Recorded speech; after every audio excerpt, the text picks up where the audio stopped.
I'm going to also share with you, this is a very basic bookkeeping workshop. What we do normally recommend for a lot of clients is find an accountant, or obviously get Simply Accounting, or your QuickBooks, or I'm sorry, Danielle, is now called Sage 50. So we do highly recommend that. This is your basic bookkeeping one. It talks about, you know, your deposit slips and your accounts receivable, payables, etc. But we'll start the workshop. Oops, sorry guys. Okay. So your business bookkeeping one. Why does your business need bookkeeping? 3 categories of essential business tasks: your cash receipts, your accounts receivable, your cash disbursements, your accounts payable, and your bank reconciliation. Obviously, bookkeeping is necessary for all business entries, regardless of small, medium, or large businesses. It is the process of recording financial transactions in business. I add a couple little notes here and there. If I'm going too fast, ladies, please slow me down. So why does your business need bookkeeping? You want to maintain accurate bookkeeping records, which allows you to always know who owes you money, very important, and who you owe money to. Accurate records are needed to prepare year-end financial statements to show what your net profit is, and you need accurate financial statements if you want to obtain credit grants and loans, obviously. And your accurate financials are essential for income tax filing. So why does your business need bookkeeping? It allows you to determine how your business is progressing, allows you to determine what times of the year business is slower or faster. Obviously, what we all do experience that during the year. We know we have those slow times and fast and really busy times in our business. Can you afford to make large purchases? Should you order more or less inventory? So knowing those slower and busier times is going to help you determine that. So if you undergo a CRA audit, you need financial statements and be able to verify all income and expenses for your tax preparation, obviously. If you decide to sell your business, you will need accurate financial information for potential buyers. It also allows you to budget. It also keeps you organized, and it provides peace of mind. Okay, so your essential business tasks fall into 3 categories: your daily, your monthly, your annual accounting, bookkeeping, and analysis. So obviously, you know, most people look at QuickBooks software or Simply Accounting or Sage 50 presently. So your daily business tasks, you record your sales and file receipts. Let's face it, you know, if you have a really, really busy day at work, at the end of the day, you think, I'll wait and do this tomorrow. We always recommend that you do this at the end of every day. So by the end of the week, you're not overwhelmed with all of these numbers. So obviously you're recording all your business expenses, you're summarizing daily sales activity, your cash, your credit card, your interact. You file daily summaries and receipts, and you maintain inventory and supplies and balance your sales and your deposits. So accounting services for business come in a variety of offerings. Most accountants are flexible and offer a variety of services. Your bookkeeping, they manage your credit, your tax service, and update your books. Always, when you're investigating an accountant, confirm that they offer all services, because there are some accountants out there that do not offer tax preparation, etc. Okay, so your monthly business tasks: you reconcile your key accounts, your bank, your PST, your GST, your payroll. You file and pay government remittances in full and on time. Manage your inventory, your accounts payable, accounts receivable. Prepare, print, and file monthly financial statements. Pay your bills and pay yourself, most importantly. Your annual business tasks: prepare for your year-end. Record-keeping files and bookkeeping must be up to date. Prepare your financial statements. Prepare and submit income tax returns. And prepare and remit government reporting requirements. Yeah, they're a little sticky about that. Annual business tasks or analysis. Revisit your business plan and consider the information that good record keeping and bookkeeping provides to you. Is your performance on track? Are you reaching your business goals? Compare your revenues and your expenditures. So your daily recording of transactions. In order to control your financial record keeping, you must accurately play day-to-day sales, accurately record day-to-day sales, purchases, and other transactions, including your sales and revenue transactions, your cash transactions, your accounts receivable, if you extend credit to your customers, your accounts payable, if you purchase from your suppliers on credit. Sales and cash receipts. For all funds received, prepare and issue numbered duplicate receipts.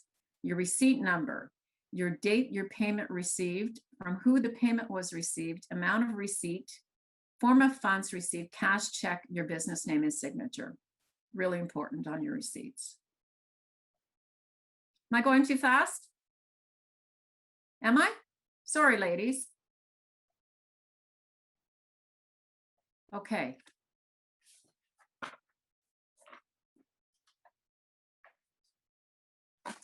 One of the things that I recommend for my clients is that they do, if you're doing your bookkeeping in an Excel or Simply or whatever, print off a hard copy, get yourself a hard copy filing system, and on a weekly basis or whatever, print off all of your information and store it in those files in your filing system. You can separate your accounts receivable, your accounts payable in different envelopes and throw them in that filing cabinet.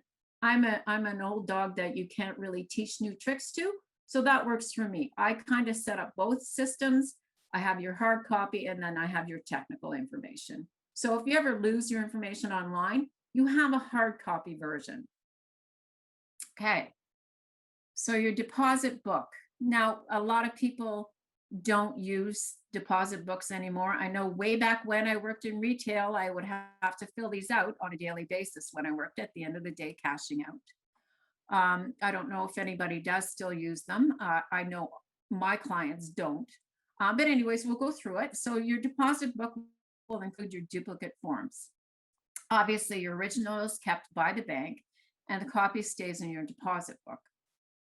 So you record the information in appropriate spaces, your date, your account number, your business name, your list of checks being deposited with payer's name, your breakdown of cash being deposited, signature or initials of depositor, and make sure the bank stamps the duplicate receipt. Make sure nobody follows you to the bank when you got all this cash in your deposit bag.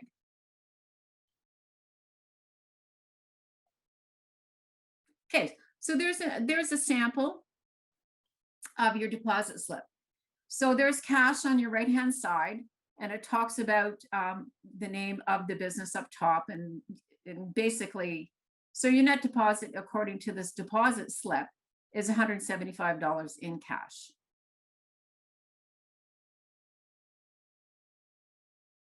Has anybody used a deposit? Lori, maybe you guys can answer in the chat. Lori, you can let me know. Sure. I use deposit books. Okay, good. Yeah, Good. and now they used to give them for free. Now you don't. You have to pay for them. But they also now have all of your business information on each sheet. Nice. Can I ask how much do they cost? I think they're $25 maybe. For Okay, one. that's not too bad.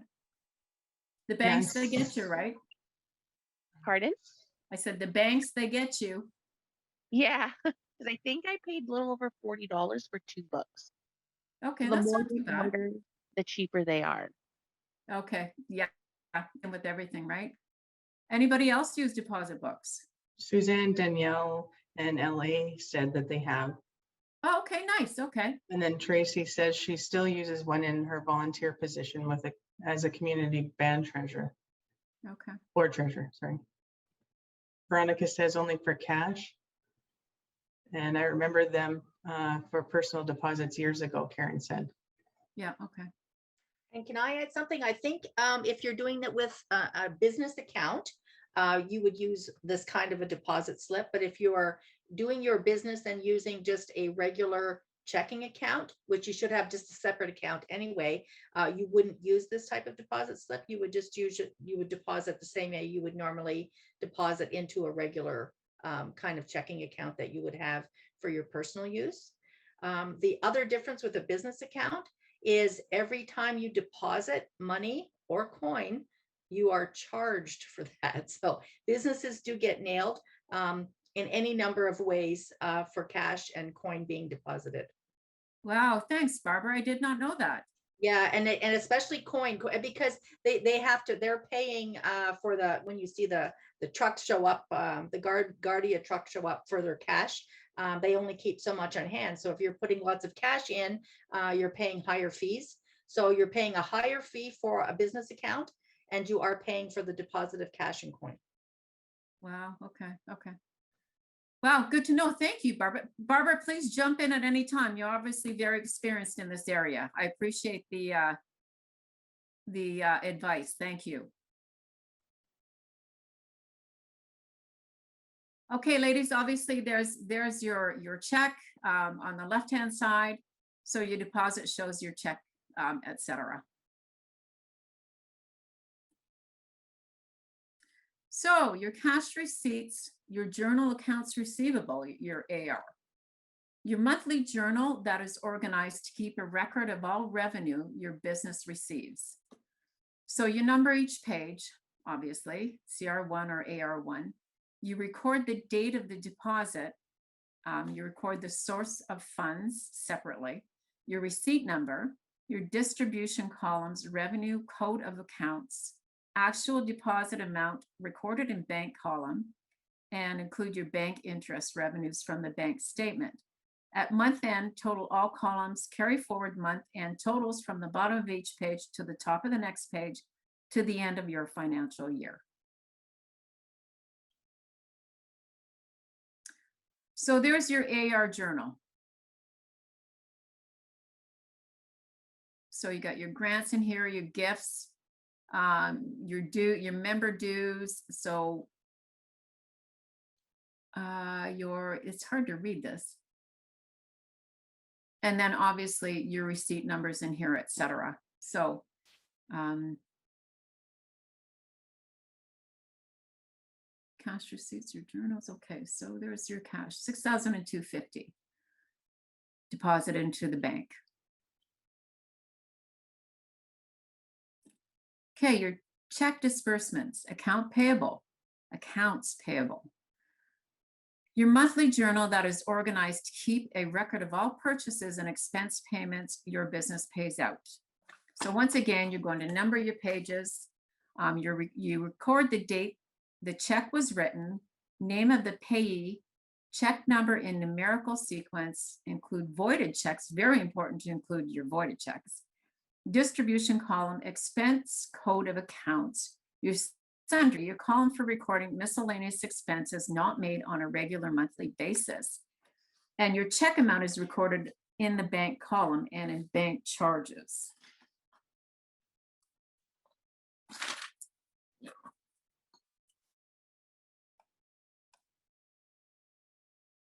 Okay, so there's your accounts payable.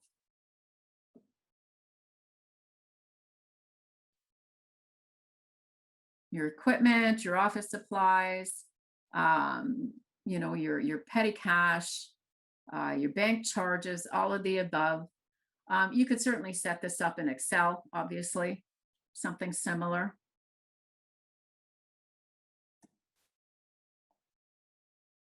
Okay, so your bank reconciliation identifies any errors or omissions in the bank's or your business records.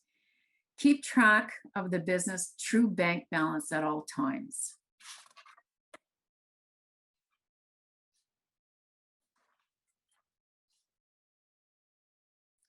So your bank rec again, obtain your monthly bank statements, check canceled checks against the bank statement by using a check mark. Put your canceled checks in numerical order and file. Mark the entries that have cleared the bank on the AP journal, accounts payable journal.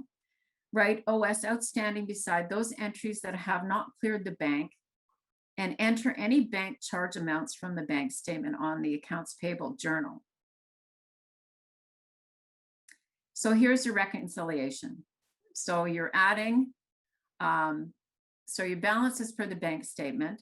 You're adding deposits in the total additions of your deposits. So it's $4,441.85, and less your outstanding checks, because obviously you don't have that cash in hand.